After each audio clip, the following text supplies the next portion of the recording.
de ceux qui demeurent en toi. Bénis tout un chacun de nous.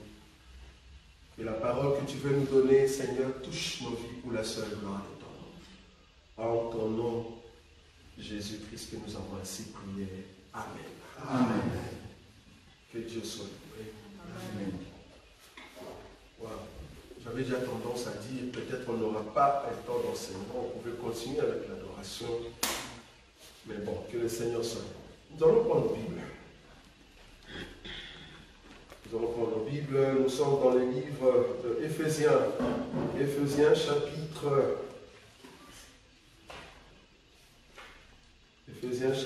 4. Éphésiens chapitre 4.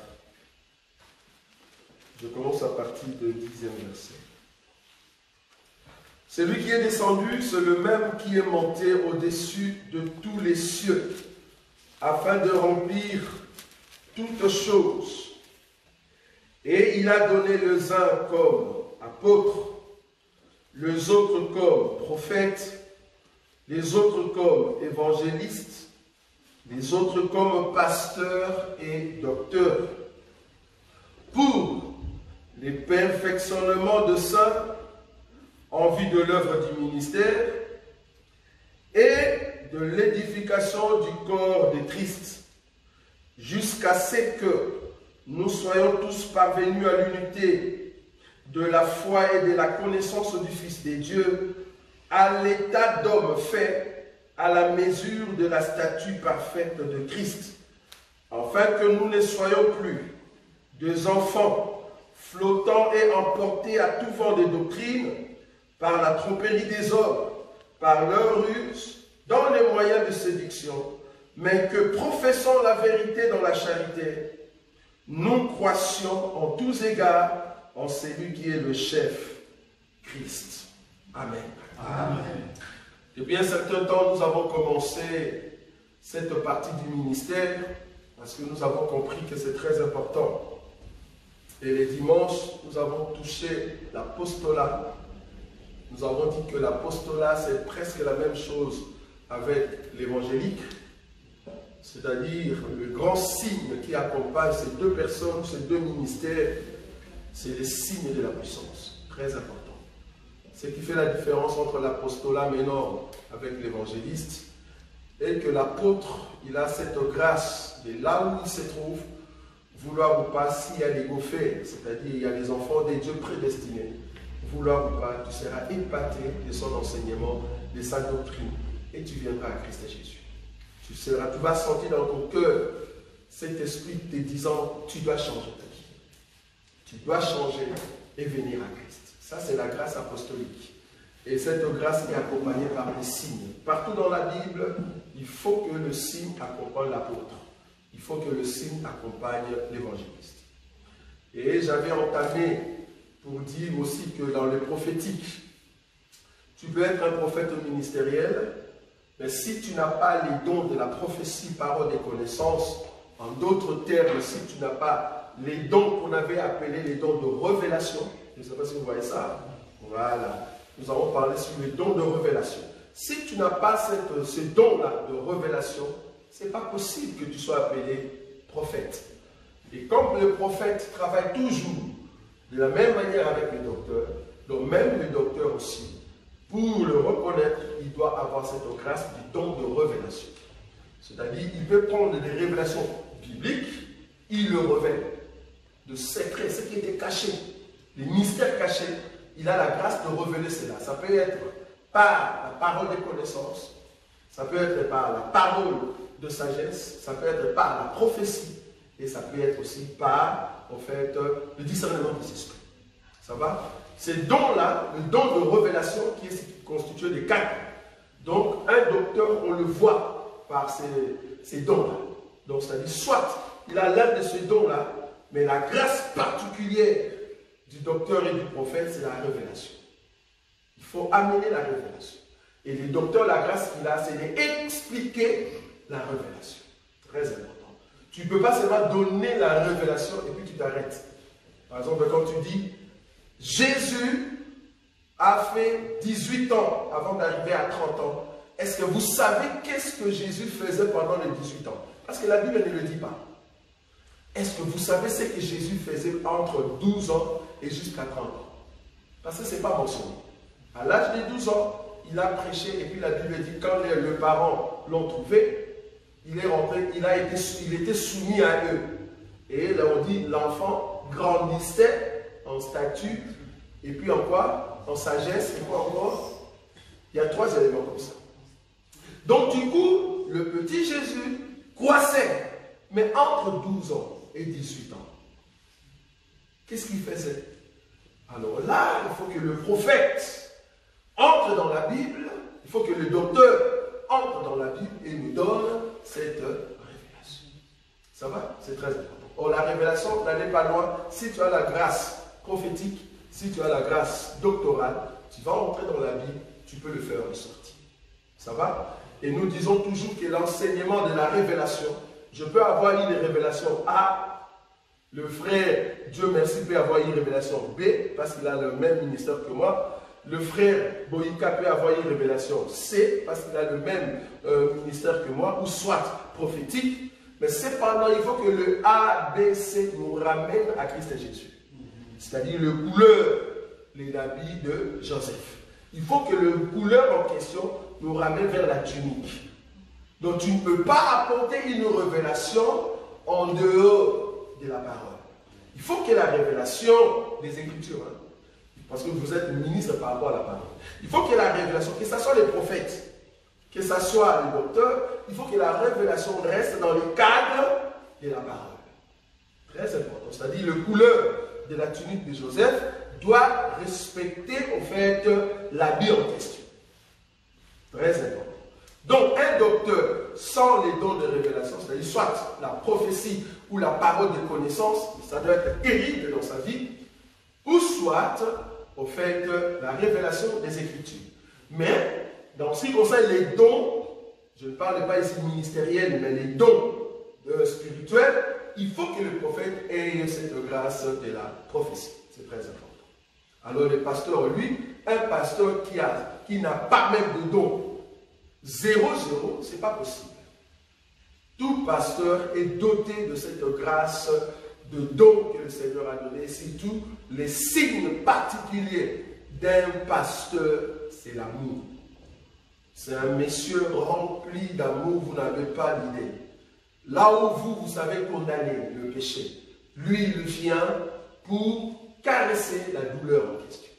Là où les prophètes frappent très fort, là où les prophètes vous disent, si vous continuez comme ça, vous irez en enfer, le pasteur, il viendra et dit, voilà encore une autre porte d'issue, là où tu peux entrer au lieu de rester assis par rapport à ta condamnation. Vous voyez? Donc le pasteur ici, c'est vraiment l'amour fraternel qu'il a dans son cœur, cet amour d'amener de brebis jusqu'à ce que la brebis puisse être guérie. Parce que le souci, donc, l'élément clé du pasteur, c'est la guérison. C'est-à-dire, il a la grâce d'amener la guérison, que ça soit dans ton cœur, dans tes pensées par rapport à une solution, par rapport à un souci. Le pasteur a cette grâce d'amener au fait l'exhortation pour que tu sois au fait guéri par ta plaie. Ça va? Ça, c'était les compléments que je devais rajouter. Alors aujourd'hui, je veux toucher un élément très important. Un élément très important, être rempli du Saint-Esprit. Nous parlons par rapport aux 5 ministères. Nous avons dit qu'un homme de Dieu, comme nous avons compris avec des questions qui nous ont été posées par le frère Emmanuel, nous avons compris que s'il faut qu'il y ait le ministre au milieu de nous, normalement c'était ça le principe biblique, et nous sommes partis par tout ce qu'on appelle le favoritisme. Donc on a favorisé de choses qu'il ne fallait pas, mais on a compris qu'on doit être dur quelque part. La dureté fera que vous soyez vraiment de bons ministres et de bons disciples. Quelque part on a été trop lâche, je crois que ça doit cesser. Pourquoi je dis cela? Tu ne peux pas être un ministre si tu n'es pas un bon disciple. C'est ce qu'on a dit. L'erreur que nous on a fait, c'était quoi? Au lieu de vérifier les disciples-là, on n'a pas vérifié les disciples-là. On est parti directement à ministre, c'est-à-dire, est-ce qu'il y a la prière?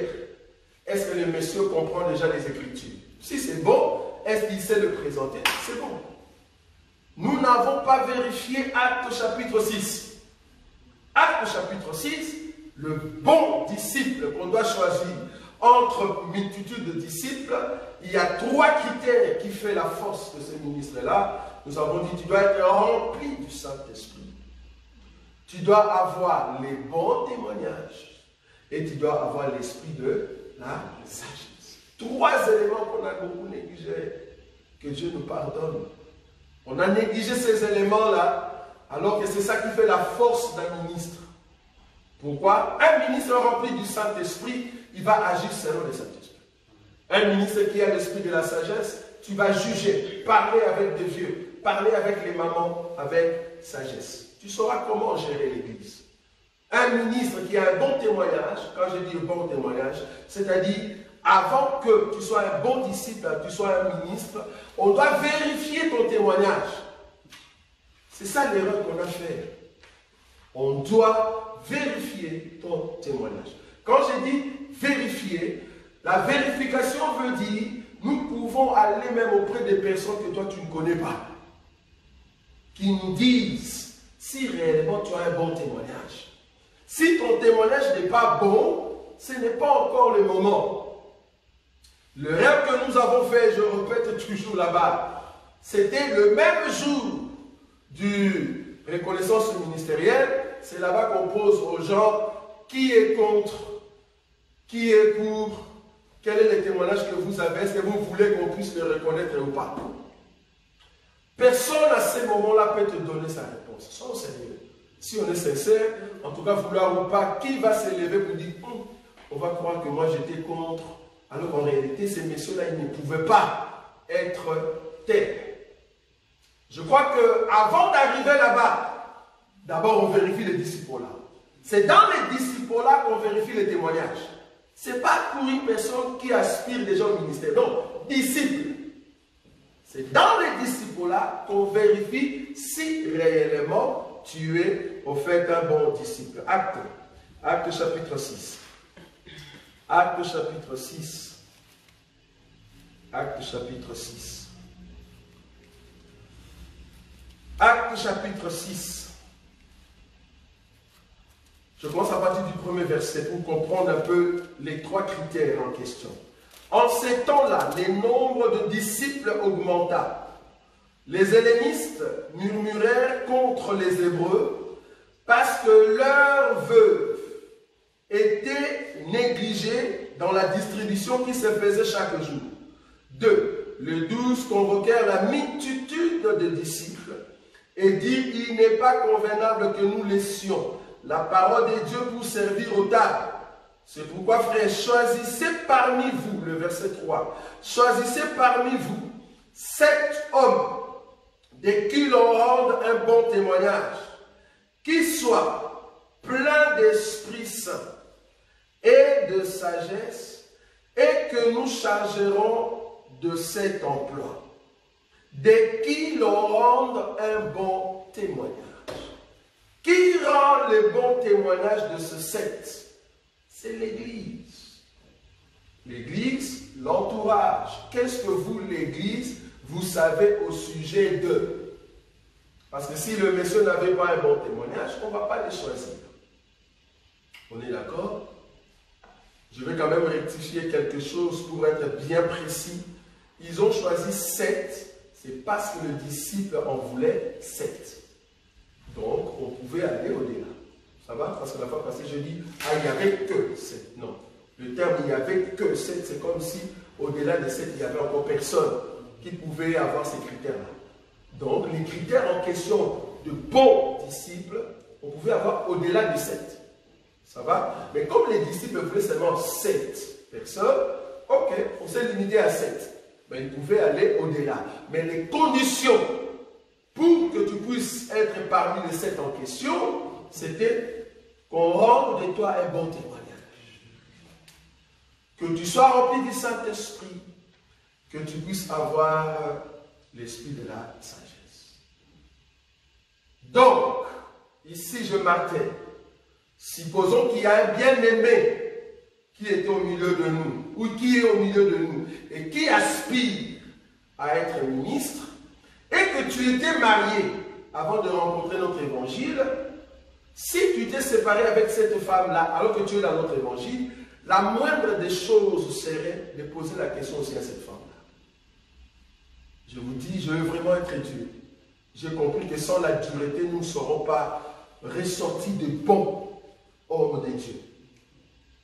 Normalement, un bien-aimé qui est au milieu de nous, un frère, qui, soit disons, tu étais marié au Congo, ou soit tu es marié quelque part, tu es venu dans notre évangile, on doit savoir comment est-ce que tu t'es séparé avec cette femme-là.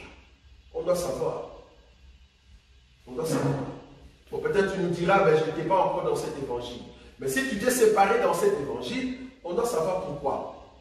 Parce que les raisons de votre relation, nous les trouvons dans la Bible. Donc tu ne peux pas te séparer seulement comme ça, et nous on vient te soutenir. Soit disant, bon, la sœur n'est pas notre sœur. Là, on devient comme l'église des combats spirituels. Donc, tu viens dans l'église combat spirituel. Tout ce que tu avais comme relation, oubliez ça. Nous allons te donner une nouvelle relation. Non. Nous ne sommes pas de l'église de combat spirituel. Si tu étais marié, tu as eu des enfants avec une personne, et que tu es au milieu de nous dans cet évangile, et que cette femme-là, vous êtes encore, alors que la femme se trouve au Congo, peut-être que tu ne l'as pas encore épousée, mais vous avez quand même des enfants, on doit savoir la relation, ça se trouve auquel niveau. Parce que tu ne peux pas chasser cette femme-là, normalement. Tu ne peux pas. Donc, malheureusement, que Dieu nous vienne en aide pour que cela ne se répète pas. Donc, on veut vraiment maintenant être dur pour que les témoignages rendus, parce qu'on peut rendre un mauvais témoignage contre nous, disant que ah, cette église-là, ce n'est pas une très bonne église. Pourquoi? Parce que moi, j'avais une relation avec telle personne, je n'ai pas compris comment est-ce qu'ils ont traité mon problème, ou soit le problème du monsieur. Et je ne sais même pas pourquoi on laisse encore le monsieur prêcher. Ça, ce sont des choses qu'on entend. Alors, si le témoignage n'est pas bon, pourquoi élever une telle personne au rang de ministre? Tu peux rester faire ça. Tu restes encore au banc, il n'y a pas de souci. Mais passer ici, cela veut dire, on te fait monter sur une montagne, tu dois avoir les amis partout. Tu ne peux pas être nu pour que ta honte soit vue. Donc, pour que tu passes ici, pour que tu présentes l'enseignement ou prêcher, ou soit ministre, même aspirant, on doit savoir ton témoignage. On était vraiment trop large de laisser la chair à n'importe qui. Que ce soit ici, que ce soit en France, que ce soit aux États-Unis, que ce soit à Kinshasa, en Angola, partout, si vous voulez donner la chair à une personne, soyez sûr que vous connaissez son témoignage. Sinon, nous aurons ce qui se passe partout, à Kinshasa, que ce soit au Canada, que ce soit à Lyon. Vous avez des gens qu'on a excommuniés, vous avez des gens qu'on a chassés. Pourquoi? Parce que le monsieur a couché et la maman et la fille, mais le monsieur le faisait en cachette. Et vous avez des frères qui vont prêcher, soi-disant à Kinshasa, soi-disant il est docteur, il travaille avec un prophète, mais le monsieur sautait avec une femme mariée. Vous voyez? Et ce sont des choses comme ça qu'on camouflait, mais on a trouvé que non, à un moment, il faut être trop dur.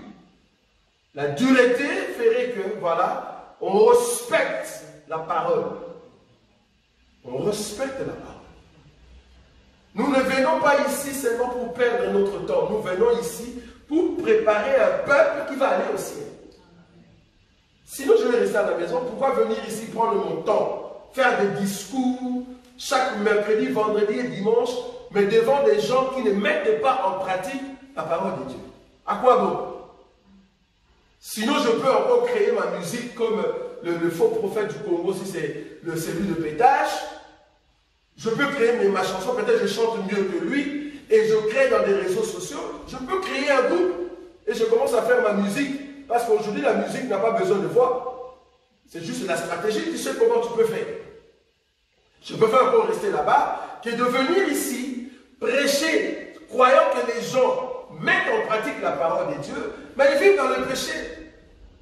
À quoi bon? Le mensonge est devenu normal. Un monsieur qui ment, tu sens qu'il ment. Le mensonge est dans sa bouche, mais le monsieur trouve que c'est normal. Comment tu peux mentir? Comment? Un mensonge normal. Et quand on te parle au téléphone, on sent que tu mens. Ça ne va pas. Là, on comprend qu'on a été trop large. Maintenant, vu que le mois d'août, je vous avais dit que le mois d'août, ça sera un mois terrible. Si réellement tu veux servir Dieu, tu vas rester avec lui. Mais si tu ne veux pas servir Dieu, tu verras que tu seras démasqué. Démasqué. Nous servons un Dieu qui veut que le peuple, il doit nous préparer, façonner. Nous avons dit ici. Façonner pour aller au ciel. Maintenant, Dieu nous façonne, mais en même temps, il y a des gens qui sont tout près, mais qui ne respectent pas Dieu. Ils n'ont pas la parole de Dieu. Donc, un frère qui vient à l'église de l'Assemblée de Paris, le frère a pris telle soeur, ça n'a pas marché, on ne sait pas comment cela s'est terminé. Il a pris une autre soeur, et la soeur en question, il s'est séparé. On ne sait pas comment cela s'est terminé. Et puis du coup, il continue à prendre une autre soeur. Soyons sérieux. Soyons sérieux. Une personne comme ça, on ne peut pas le laisser même modérer. Non. Et j'ai dit au bien-aimé, le jour où je serai à Paris, si je vois le frère en question, je vais le chasser devant tout le monde. C'est un faux frère. Un faux frère, on ne rigole pas avec lui. Un faux frère, il faut lui dire en face que tu n'es pas notre frère. Tu te fais comme notre frère, mais tu n'es pas notre frère. Il faut lui crier devant, en face. Tu peux sortir. Et ne viens plus ici. Ici, c'est pour ceux qui vont aller au ciel. Parce que le même frère, c'est lui qui va vous poser des problèmes. Vous allez vous retrouver avec une soeur qui a un enfant, qui est le père. Oh non, c'était le frère. Et après, qu'est-ce que vous, l'église, vous allez faire? Alors que le frère, il sortait avec la soeur, vous le saviez. Mais vous laissiez le frère continuer, par exemple, à modérer. Ou soit à prêcher. Ça ne va pas? Non, nous avons dit, fini. Fini pourquoi? C'est que vous avez vu avant. C'est parce que notre salle n'était pas encore finie. Mais au mois d'août, nous allons terminer la salle et nous allons balayer la salle. Quand nous allons balayer la salle, tout ce qui était de l'ancien est parti. C'est que nous allons apprendre après cela. Ça sera trop dur. Si tu es du ciel, tu resteras avec moi. Mais si tu n'es pas du ciel, tu vas dire non, l'église là, je ne vais pas aller parce que c'est une église qui sont trop dures. Oui, Jésus était trop dur. Mais trop dur envers qui? Ceux qui veulent rester dans le péché. Si tu ne veux pas rester dans le péché, le ministère est là pour nous former. Rempli du Saint-Esprit. Je vais vous donner trois, le pourquoi que nous devons être remplis du Saint-Esprit. Dans la Bible. Vous allez voir qu'il y a un élément, le but d'avoir le Saint-Esprit, c'est de crier devant les œuvres mortes. Quand tu vois une personne qui commet de bêtises, il faut lui crier dessus. Parce qu'il y a des gens qui sont comme ça, en fait, envoyés dans le monde des ténèbres.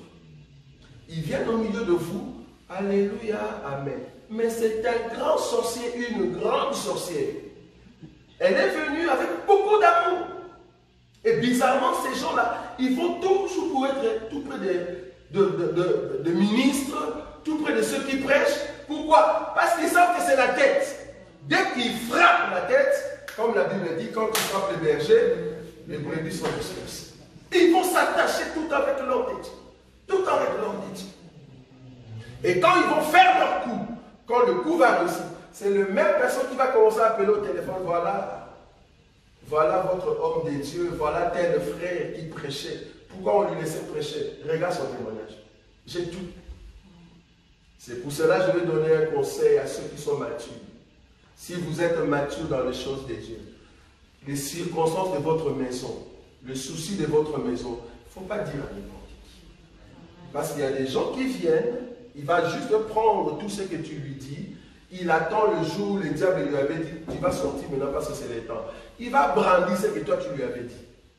Et c'est là-bas que tu ne sauras plus aller, parce que le monsieur a entre ses mains, au fait, de ta nudité. C'est comme la femme de Joseph, bien que Joseph ne l'a pas fait. Mais le fait qu'il y avait l'habit, c'est l'habit qui a amené Joseph en prison. Si la femme n'avait pas d'habit, est-ce que tu as des preuves? Mais le fait que la femme a l'habit, c'est ça qui a amené Joseph en prison. Et si toi réellement, tu dis tout à n'importe qui, même à une soeur à l'église alors que tu es ministre, tu dis tout alors que tu es une personne mature, Non, on ne dit pas tout à tout le monde. J'ai toujours dit qu'il y a des gens qui restent en dehors de ton salon. Il y a d'autres qui peuvent entrer dans le salon, mais qui restent en dehors de ta cuisine. Il y a d'autres qui sont dans le salon, cuisine, mais qui restent en dehors de ta chambre. Tout le monde a des rangs. Tu ne peux pas ramener tout le monde tout près de toi. Sinon, ça ne va pas. En tout cas, veillez nous supporter à partir du mois d'août. On dit qu'à un moment comme David a dit, toi qui es un homme, tu viens avec des épées, moi je viens au nom de l'Éternel. Je viens te combattre au nom de l'Éternel. Donc si nous sommes de Dieu, nous venons maintenant avec la parole, nous devons mettre les choses claires. Et ça sera dur, je sais, pour beaucoup, mais je sais que le Seigneur va nous aider. Être rempli du Saint-Esprit. Je prends une écriture. Être rempli du Saint-Esprit. Remarquez. Je prends une écriture. Je prends ici 1 Pierre d'abord. 1 Pierre, chapitre 4. Le verset 10. 1 Pierre, chapitre 4, le verset 10. Comme des bons dispensateurs des diverses grâces de Dieu, que chacun de vous mette au service des autres les dons qu'il a reçus. Vous avez vu ça? Que chacun de vous mette en disposition des autres les dons que tu as reçus. C'est pour ça que nous disons que les dons que vous avez reçus, ce n'est pas pour vous, c'est pour l'édification du corps. Très important. Remarquez le verset 11. Si quelqu'un parle, que ce soit comme annonçant les oracles de Dieu. Si quelqu'un remplit un ministère, qu'il le remplisse selon la force que Dieu communique, afin qu'en toutes choses soit glorifié par Jésus-Christ, à qui appartient la gloire et la puissance au siècle de siècles. Amen. Ici, le ministère, les dons que vous avez, cela doit se manifester pour l'autre. C'est l'autre qui a besoin, au fait, de voir que Dieu est glorifié au milieu de nous. Parce que toi-même, tu l'as. Par exemple, les dons de guérison ou les dons de miracle, toi, tu as déjà le miracle en toi-même. Maintenant, ces dons-là, ce n'est pas pour toi. Il faut que l'autre nécessite les miracles. C'est alors que tu viendras manifester la gloire de Dieu dans la personne pour que les dons de miracle soient vus. Très important. Maintenant, ici, Pierre martèle nous dit que le don que nous possédons, c'est pour l'autre, même les ministères. Bien que nous allons le faire avec puissance, mais c'est pour aider les autres, en fait, qu'ils parviennent à statut parfait de Christ. Donc, un ministre qui ne respecte pas les principes de base de la parole, tu es ministre en quoi? Tu es ministre en quoi? Tu n'es pas ministre. Même un aspirant. Parce que nous reconnaissons quand même que tu peux être ministre, déjà appelé par Dieu, mais cependant, si le Seigneur ne nous a pas encore convaincus de te reconnaître comme ministre, bien que le Seigneur t'a appelé, parce que le Seigneur nous appelle dès le sein de notre maman. Ça, on est d'accord. Mais remarque toi-même, dès le sein de ta maman jusqu'à aujourd'hui, tu étais avec des copines, non? Tu as fait avorter combien de fois?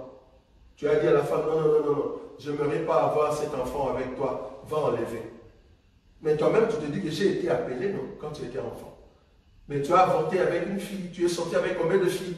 Tu as escroqué combien de fois? Donc, il faut attendre ce qu'on a appelé les temps. Je ne sais pas si vous vous rappelez. Le facteur temps. Il faut attendre le facteur temps pour que Dieu vienne te rencontrer, afin de te faire sortir de tous les péchés que tu avais commis avant. C'est alors que tu commences une vie nouvelle. Amen. Quand tu commences une vie nouvelle, bien que Dieu t'avait appelé avant, mais quand tu commences une vie nouvelle, nous maintenant les hommes, on va voir. Parce que dans le monde, les autres ont vu que tu étais un criminel. Un criminel qui enlève les reins des autres. Tu le tues. Moi, je suis convaincu qu'Abdel Salam, s'il a été appelé par la destinée d'être un enfant de Dieu, c'est-à-dire rencontrer le Seigneur, un jour, il va confesser et il entre dans les choses de Dieu, je suis convaincu. Mais son passé est oublié. Alors, il ne va pas compter que non, moi j'ai été appelé dès le sein de ma maman. Oui, ça c'est tout le ministre qui le dit. Mais en réalité, nous avons compris que tu étais un criminel. Tu ne vas pas soutenir même ta criminalité, là. Donc, il ne faut pas soutenir. Donc, nous, on va reconnaître que tu as la grâce de Dieu quand nous voyons que tu marches comme il faut dans les choses de Dieu. Dès que tu tombes pour nous, nous disons, tu n'es pas notre frère. Même si tu es le fils de Dieu, mais pour nous, à ce moment-là, tu n'es pas notre frère. Parce que tu viens de tomber avec une soeur. Tu viens d'enlever, au fait, la grossesse d'une soeur. Pourquoi? Parce que tu ne veux pas que l'Église le sache. Tu es ministre, tu as couché avec une femme, et puis la femme a enlevé la grossesse, tu lui as dit, va enlever. Et tu as même un médecin que toi-même tu connais, que c'est là-bas que j'amène les filles qui ont ma grossesse. C'est terrible les choses qui se passent au Congo. Je vous dis, c'est terrible. Toi et l'homme de Dieu, comment tu peux avoir même un médecin? Tu as un médecin. Pour nous, tous les temps que tu tombes là, tu n'es pas notre frère. Tu ne peux pas compter cela. Nous comptons quand tu es bien avec le Seigneur, avec nous, dans les bons témoignages. Si nous voyons que tu tombes, frère, tu n'es plus notre frère, on te met de côté. C'est pour cela que j'avais dit la fois passée, nous l'appelons reconnaissance ministérielle. Pas la consécration. On ne peut pas consacrer une personne. Parce qu'une personne qui a été consacrée, personne ne peut l'enlever. Comment tu vas enlever une personne qui a reçu la consécration? On n'enlève pas la consécration parce que la personne est consacrée. Alors nous, ce qu'on va constater, nous allons constater que tu as la parole de Dieu, tu es un bon disciple. Alors nous allons te donner la reconnaissance ministérielle. Maintenant, supposons qu'après la reconnaissance ministérielle, parce que la reconnaissance ministérielle veut dire, on te donne la main d'association, ce que tu as pu faire, nous aussi c'est ce qu'on fait, on peut continuer dans les choses de Dieu. Maintenant, après ces temps-là, on attend que tu es à Suisse, et là-bas, tu as embrassé 3 femmes. Mais tu n'es pas notre frère. Comme c'était la main d'association, j'enlève ma main d'association. La main d'association veut dire quoi? Je marche avec toi dans les mêmes pensées. À partir du moment où on ne marche plus ensemble, on n'a plus la main d'association, on enlève ça. Ce n'est pas un péché d'enlever la main d'association. Ce n'est pas un péché de ne plus te reconnaître comme ministre. Parce qu'aujourd'hui, je peux aller chez les kimbanistes qui ne me reconnaissent pas comme étant ministre. Cela ne veut pas dire parce qu'ils ne me reconnaissent pas comme étant ministre que je vais vivre dans les péchés. Non. Mais je veux rester avec eux, je veux leur montrer que j'ai la grâce de Dieu. Jusqu'au jour où ils verront cette grâce-là. Mais ils doivent vérifier mon témoignage. Qu'est-ce que j'ai fait dans le passé? Donc un ministre doit d'abord être un bon disciple. Si tu es un bon disciple, pour nous c'est bon. Alors être rempli du Saint-Esprit commence à partir des disciples-là. Ça ne commence pas à tant que ministre. Être rempli du Saint-Esprit, ça commence quand tu es disciple. C'est là-bas que tu reçois au fait le Saint-Esprit. Ça c'est un élément. Je vais prendre une autre écriture. Je suis dans le livre de Luc. Je vais d'abord donner les 3 éléments, le pourquoi le Saint-Esprit nous remplit. Le pourquoi. Je donne Luc chapitre 1er. Luc chapitre 1er. Je prends le verset 41, frère Boïka. Au nom de Jésus. Oui. Dès qu'Élisabeth entendit la salutation de Marie, son enfant tressaillit dans son sein, et elle fut remplie du Saint-Esprit. Qui est rempli du Saint-Esprit, frère Boïka? Élisabeth. Élisabeth est remplie. Dès que Élisabeth entendit la salutation de Marie, son enfant tressaillit dans son sein, et elle fut remplie du Saint-Esprit. Ok. Qui est maintenant rempli du Saint-Esprit? C'est Élisabeth, non? Mais remarque maintenant Luc chapitre 1er, 13 et 15. Luc. Toujours, chapitre 1er. Le verset 13. Mais l'ange lui dit, ne crains point, Zacharie, car ta prière a été exaucée. Ta femme Élisabeth enfantera un fils, et tu lui donneras le nom de Jean. Il sera pour toi un sujet de joie et d'allégresse. Oui. Et plusieurs se réjouiront de sa naissance. Jusqu'à 15, ça continue. Car il sera grand devant le Seigneur. Oui. Il ne boira ni vin, ni liqueur enivrante, et il sera rempli de l'Esprit Saint, dès le sein de sa mère. Il sera rempli du Saint-Esprit dès le sein de sa mère. Comment est-ce que Jean-Baptiste a été rempli du Saint-Esprit? C'est quand Marie a salué qui? Élisabeth. Élisabeth, remplie du Saint-Esprit. Et Jean-Baptiste, dans les seins d'Élisabeth aussi, est rempli du Saint-Esprit. En d'autres termes, du cheveu jusque dans le pied d'Élisabeth, le fait que tu es rempli, tout ce qui est en toi est rempli. Amen. Même le bébé. Alors qu'il y avait déjà une prophétie, Jean-Baptiste, tu seras rempli dès le sein de ta mère. Mais ici, au lieu que ce soit Jean-Baptiste seulement, non. L'onction descend sur Élisabeth par la voie de la salutation et le bébé a bénéficié de cela. Est-ce que vous voyez cela? Qu'est-ce que je veux dire par là? Un ministre qui est rempli du Saint-Esprit, même tes entrailles sont remplies du Saint-Esprit. Toi, tu es rempli du Saint-Esprit dans la parole ici, onction. Mais le pantalon n'est pas rempli du Saint-Esprit. Tu fais descendre ton pantalon partout. Non, tu n'es pas rempli du Saint-Esprit, frère. Tu n'es pas rempli du Saint-Esprit. Si tu es rempli du Saint-Esprit de la tête jusqu'aux pieds, le Saint-Esprit doit se manifester. Amen. Partout. Là, nous comprenons qu'Élisabeth commence à prophétiser. Si tu descends en bas. Élisabeth commence à prophétiser. C'est ça, non? Ok. Lis encore, 67. Toujours le chapitre 1er. Élisabeth prophétise, hein? On est d'accord. Il commence à prophétiser soit que l'enfant que tu as dans ton sein, alors que Élisabeth ne savait pas que Marie était enceinte. Par le biais du Saint-Esprit, rempli du Saint-Esprit, Élisabeth voit. Ça j'aime. Rempli du Saint-Esprit, Élisabeth voit, sans pour autant que Marie lui dise, je suis enceinte. Mais Élisabeth a déjà vu. Comment tu l'as vu? Parce que tu es rempli du Saint-Esprit. Et comment tu sais que le bébé en question, c'est lui le sauveur? C'est parce que tu es rempli du Saint-Esprit. Donc, en d'autres termes, Élisabeth a reçu une vision et Élisabeth a reçu parole de connaissance. Vous êtes d'accord avec moi, non? Ok, 67. Zacharie, son père, fut rempli du Saint-Esprit. Fut rempli du Saint-Esprit, qu'est-ce qui se passe? Et il prophétisa en ces mots. Oui.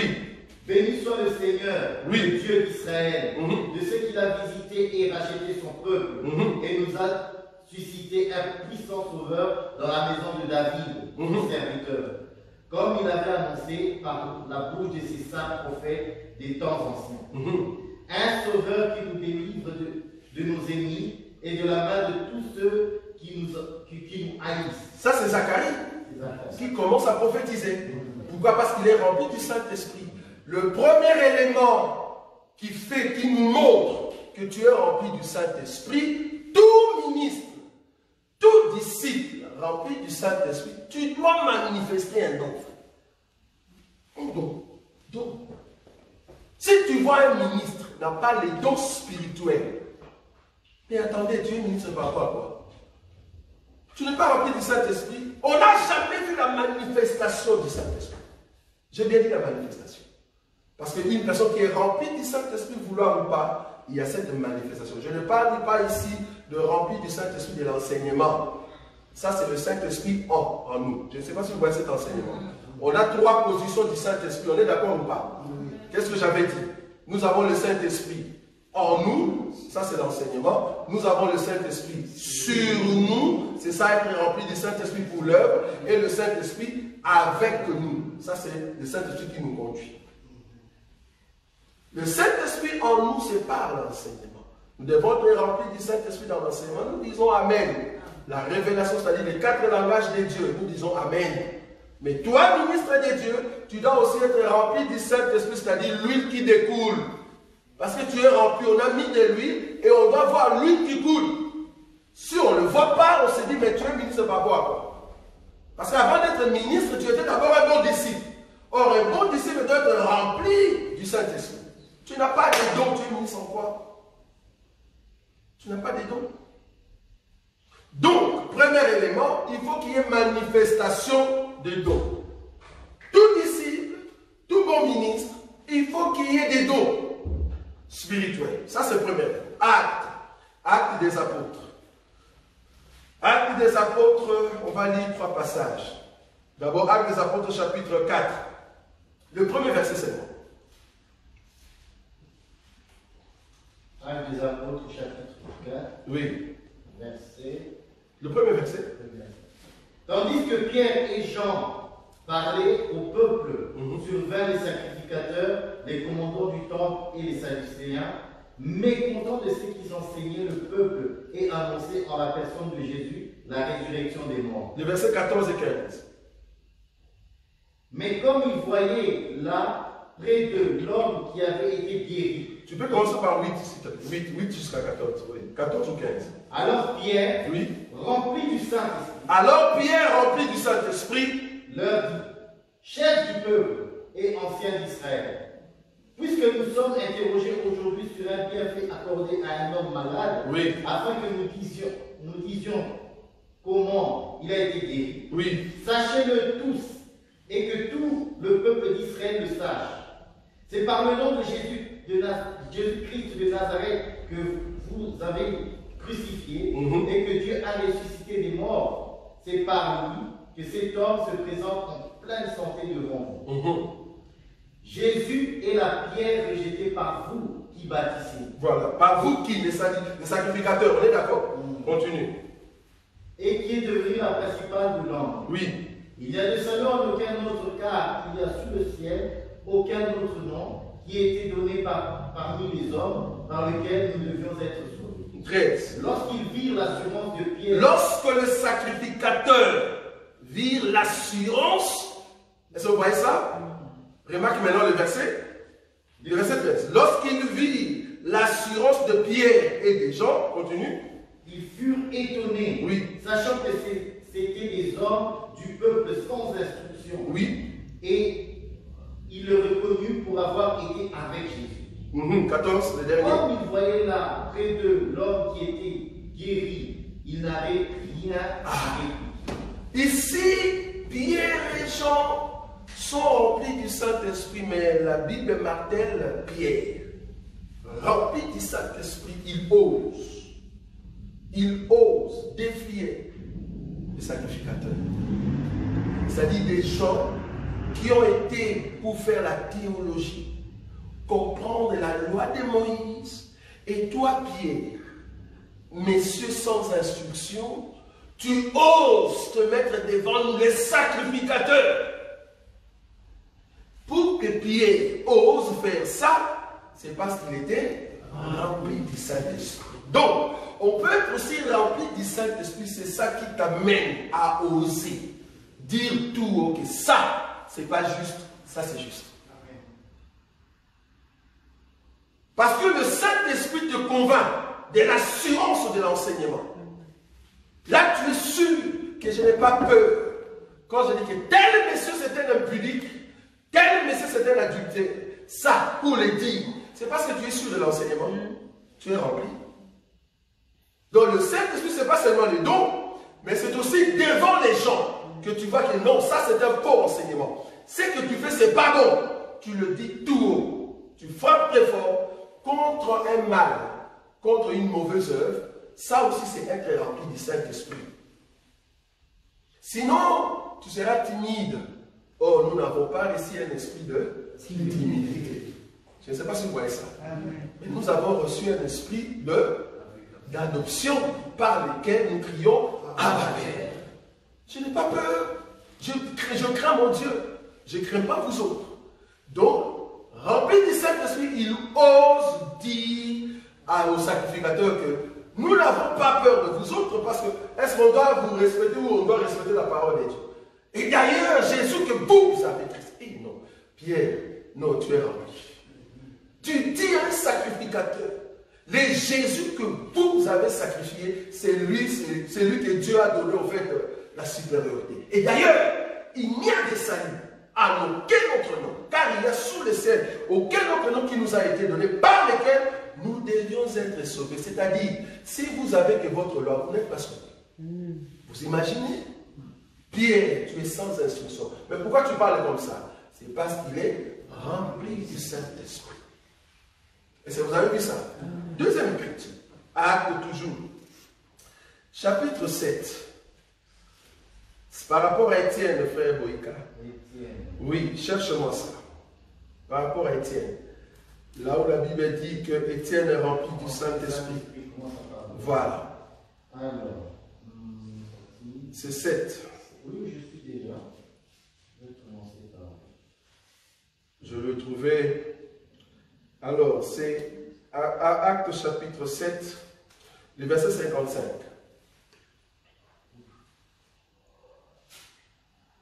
Verset 55.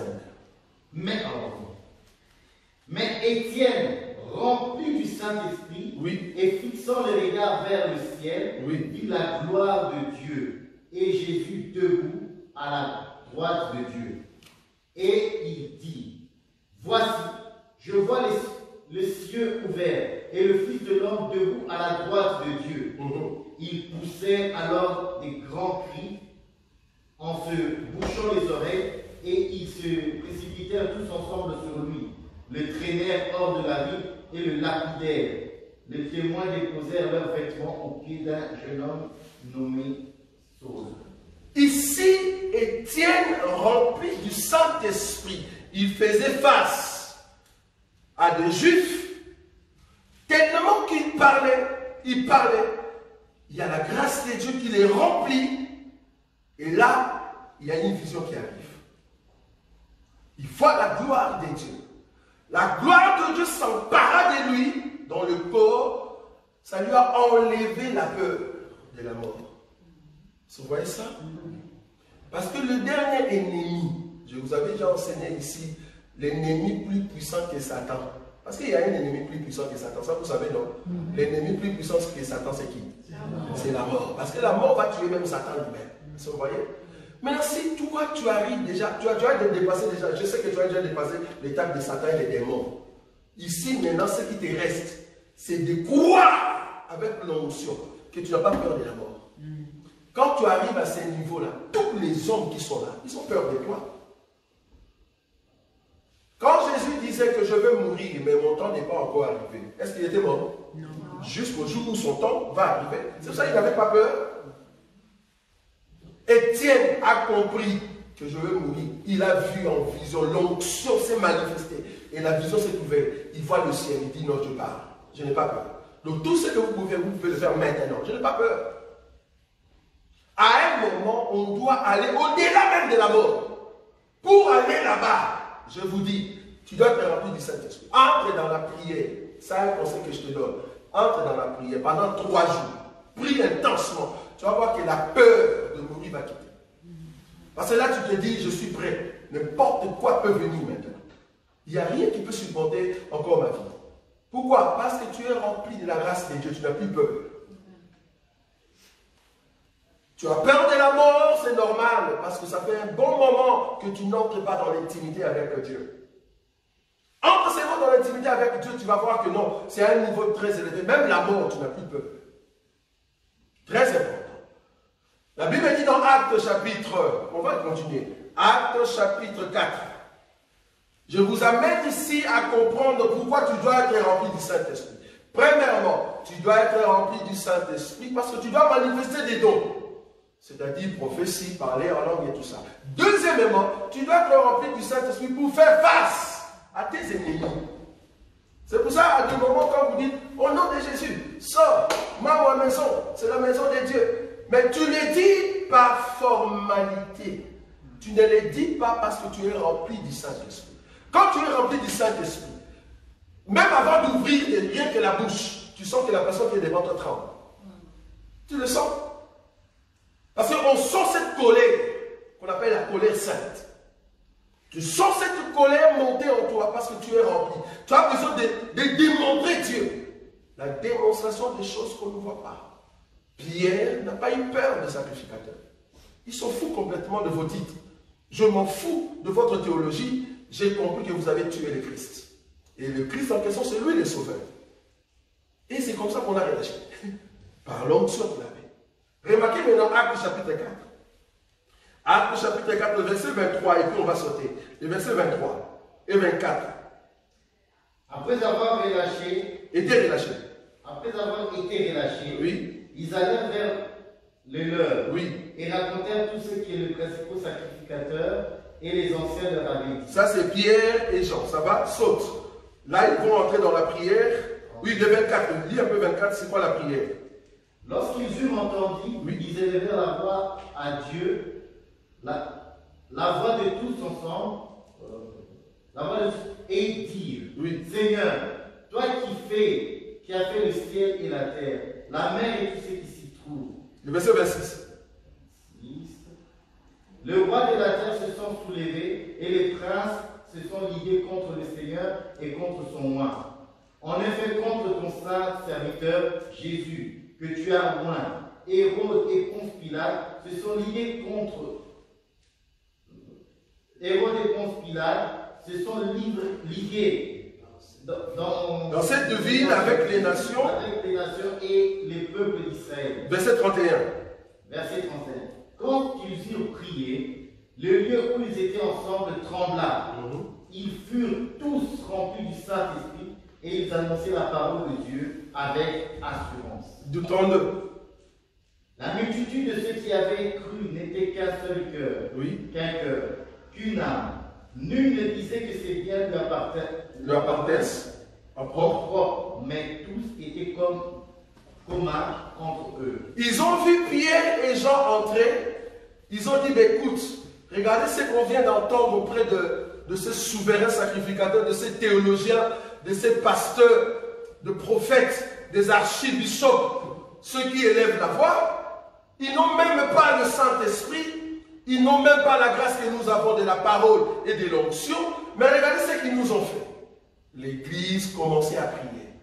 Qu'est-ce que l'Église disait? Ils ont pris l'accusation de sacrificateurs et ils l'ont dit à Dieu.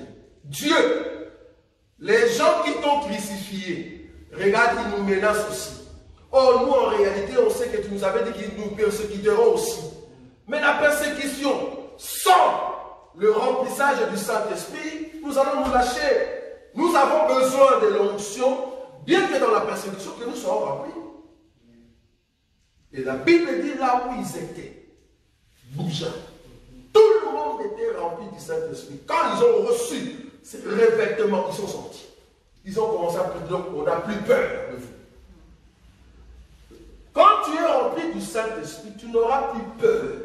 Ce n'est pas pour parler seulement en langue. Mais le Saint-Esprit en toi, tu n'as plus peur pour frapper sur le péché. Sur les mauvais œuvres. Très important. Troisième élément. Troisième élément. Je prends maintenant Luc. Luc chapitre 2. C'est Luc chapitre 2? Est-ce que c'est Luc chapitre 2? Non, c'est Luc chapitre 4, oui. Luc chapitre 4, c'est là-bas qu'on rentre. Donc tu commences à partir du 2, parce qu'on a lu le premier. Luc chapitre 4, à partir du 2. Troisième élément, pourquoi je dois être rempli du Saint-Esprit. Luc chapitre 4. Où il fut tenté par le diable pendant 40 jours. Il ne mangea rien durant ces jours-là. Et après qu'il fut écoulé... Tu peux commencer au premier là. Jésus, oui, rempli du Saint-Esprit, oui, revint du Jourdain, oui, et il fut conduit par l'Esprit dans le désert. Voilà. Jésus, rempli du Saint-Esprit, revint du Jourdain et il fut conduit par l'Esprit dans le désert. Pour faire quoi? 2. Oui. Où il fut tenté par le diable pendant 40 jours, il ne mangea rien durant ces jours-là, et après qu'il fut écoulé, il eut faim. Le diable lui dit, si tu es le Fils de Dieu, ordonne à ces pierres qu'elles deviennent du pain. Le verset 13. Verset 13. Après l'avoir tenté de toutes ces manières, le diable s'éloigna de lui jusqu'à un moment favorable. 14. Jésus, revêtu de la puissance de l'Esprit, retourna en Galilée, et sa renommée se répandit dans tout le pays. Si nous voulons que notre Église, ma vie spirituelle, puisse avoir des renommées, il faut que j'arrive maintenant au troisième point, c'est-à-dire le Saint-Esprit doit pousser l'Église à aller rechercher la face de Dieu. Jésus, pour qu'il monte dans la renommée, le Saint-Esprit l'a poussé à entrer dans les déserts pour aller prier. Et là-bas, tu seras tenté. Tu seras tenté alors que tu seras rempli. Remarquez, Jésus-Christ n'a pas été tenté le premier jour. La Bible dit que le Saint-Esprit l'a amené là-bas pour qu'il soit tenté. Mais ce n'était pas le premier jour. Il doit d'abord rester dans la présence de Dieu pendant 40 jours, prier, rempli du Saint-Esprit. Alors maintenant le péché se présente. Qu'est-ce que je veux dire? Une personne que le Saint-Esprit pousse dans la prière, dans les jeûnes, vouloir ou pas, quand tu sors, tu ne tomberas pas. Le péché peut venir, mais tu ne vas pas tomber. Remarquez que quand tu vis dans le péché ces derniers temps-là, mensonge, tu mens facilement. Tu regardes bizarrement les gens. Tu entres dans le site bizarre.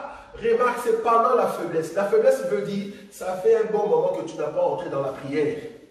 Entre dans la prière, et c'est là-bas que tu seras rempli pour faire face devant le péché. C'est-à-dire la tentation. Donc nous sommes aussi remplis du Saint-Esprit pour qu'on ne tombe pas dans le péché. Donc un pasteur, un ministre, qui tombe dans les mêmes péchés. Quand je dis dans les mêmes péchés, ça peut être l'impudicité. Tu tombes dans les mêmes péchés. C'est-à-dire, au mois de janvier, tu es tombé. Au mois de février, mars, avril, toi-même tu sais que c'est de l'impudicité. Mais tu tombes là-dedans pendant 5, 6, une année, dans la même chose, tu n'as pas le Saint-Esprit. Non. Tu n'as pas le Saint-Esprit. Tu n'as pas le Saint-Esprit. Parce qu'en réalité, quand tu es rempli du Saint-Esprit, le péché doit fuir. La tentation sera là. Je n'ai pas dit que la tentation ne viendra pas. La tentation viendra, mais tu ne tomberas pas. Pourquoi? Parce que tu es rempli. Rempli dans la prière. D'ailleurs, l'ennemi va entrer comment? C'est pour cela que nous avons besoin de chercher la face de Dieu. Quand nous cherchons la face de Dieu, Dieu nous remplit de son esprit, de sa grâce. Il nous donne sa parole. Vouloir ou pas, les dons qui sont en nous commencent à devenir opérationnels. Ça, je vous dis.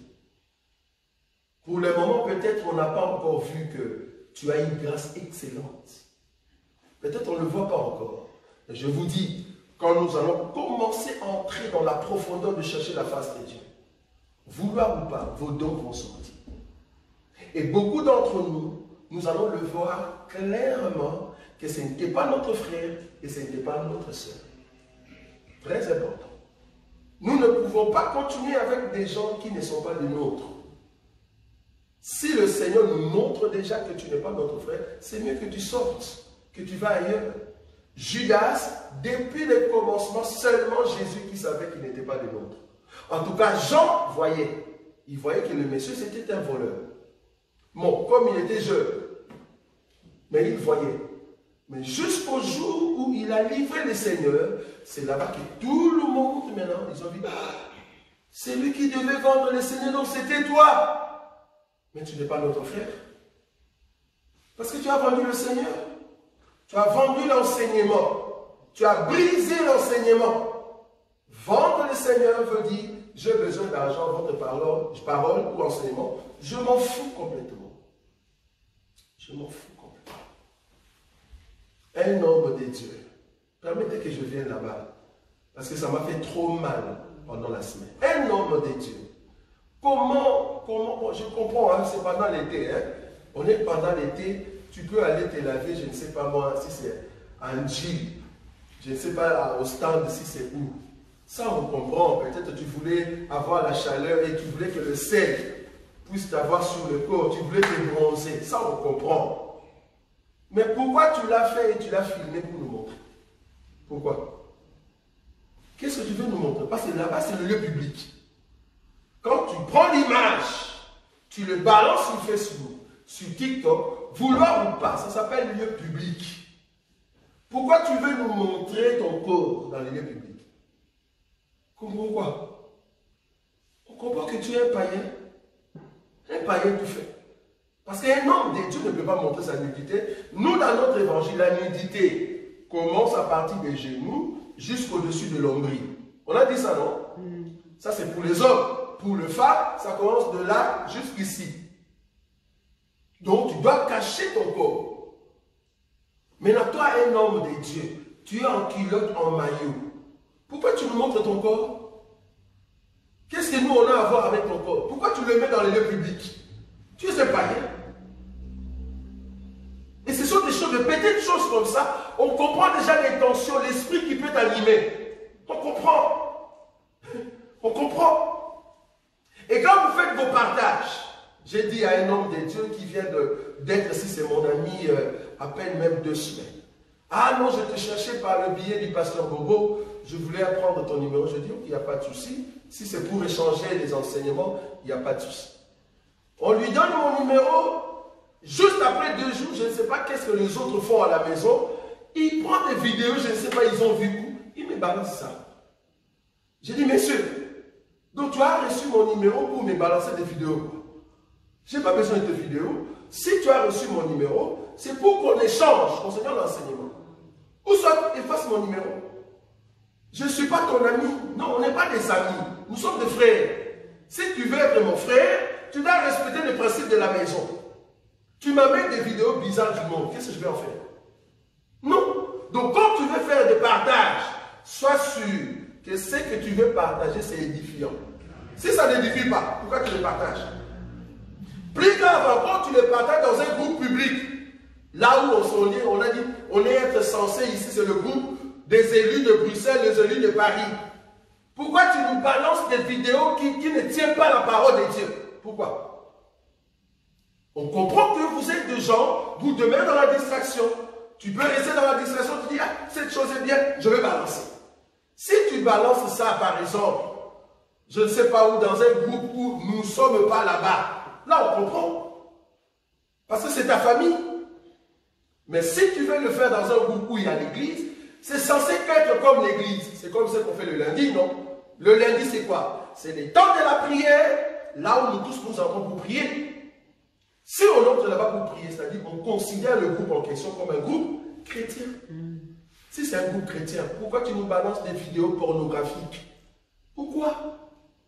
Les vidéos des TikTok où les femmes dansent, ça ne va pas. Tu te dis, homme de Dieu, les gens font leur sport, je ne sais pas où. Ils dansent bizarrement, comme les gens qui ont l'esprit des serpents et des Jézabel. Toi, un frère, tu nous balances ça. Qu'est-ce qui se passe dans ta tête? On comprend, frère. Ce sont des petites choses comme ça qu'on va commencer à marteler. Et vous allez comprendre que vous n'allez pas en tout cas nous aimer. On veut élever parce que, je vais terminer par là, Matthieu chapitre 25, le premier verset. Les 10 vierges, remarquez le premier verset, les 10 vierges, je vais prendre cet élément-là, et après nous allons sauter, nous allons prendre un autre élément. Boïka, le premier verset, donc c'est le Matthieu, chapitre 25, oui, le premier verset et le deuxième verset, tu peux lire cela, je vais souligner un élément très important là-bas. Alors le royaume des cieux sera semblable à 10 vierges qui, ayant pris leur lampe, allèrent à la rencontre de l'époux. 5 d'entre elles étaient folles et 5 sages. Les folles, en prenant leur lampe, ne prirent point d'huile avec elles. Mais les sages prirent leur lampe de l'huile dans des vases. 7. Alors toutes les vierges se réveillèrent et préparèrent leur lampe. 8. Les folles dirent aux sages, donnez-nous de votre huile, car nos lampes s'éteignent. Merci. Ici, quand les 10 vierges venaient, le 10 avait leur lampe qui était allumée. Les lampes étaient éclairées, ou le chemin était éclairé. Pourquoi? Parce qu'il y a l'huile. En d'autres termes, le 10 qui arrive, il y a la puissance de Dieu. Il y a la lumière de Dieu. Nous sommes éclairés sur le chemin. Mais pendant qu'ils attendaient le tout, pendant tous ces temps-là, en réalité, toutes les lampes s'éteignaient. Je n'ai pas dit toutes les lampes étaient éteintes. Ce n'est pas ça que j'ai dit ici. toutes les lampes s'éteignaient. Ça va? Maintenant, quand elles se sont réveillées, il fallait maintenant rajouter quoi? L'huile. Pourquoi? Pour que les lampes se rallument. Est-ce qu'on est d'accord? Donc les 5, ils ont rallumé leur lampe, mais les 5 femmes n'ont pas allumé. Et ça continuait à s'éteigner jusqu'à ce qu'elles sont parties. Qu'est-ce que je veux dire par là? Quand les vierges ont commencé la marche, la lumière était intense. Mais quand les vierges sages vont aussi entrer dans la maison de noces de l'agneau, vouloir ou pas, leur lampe sera encore plus forte. L'huile sera à l'intérieur et ils vont éclairer encore leur chemin. En d'autres termes, l'Église a commencé dans la puissance, l'Église montera dans l'enlèvement dans la puissance. Amen. De la même manière que les apôtres étaient trop durs avec les choses de Dieu, ils ont démontré la puissance de Dieu. Tout le monde rendait témoignage de cet évangile puissant qui était sorti du nom de Jésus. Il faut qu'avant l'enlèvement, il faut qu'un enseignement terrible, puissant, qui corrige avec les signes vienne. Et c'est comme ça que nous allons monter. Amen. Sinon, on va toujours dormir. On dort. On a des lampes, oui, mais on dort.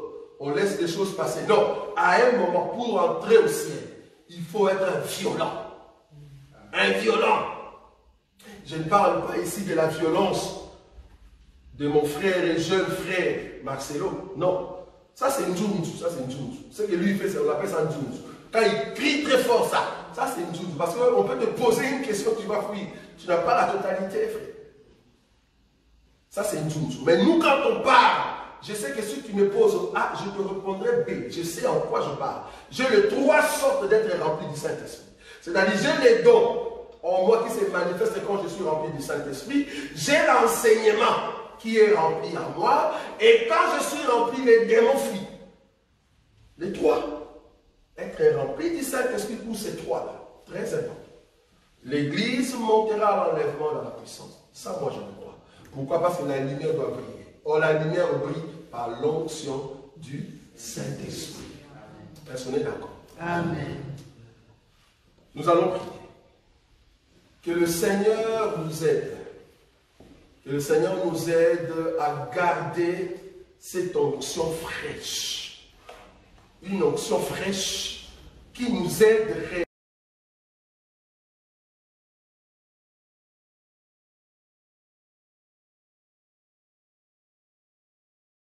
Nazako mata ngai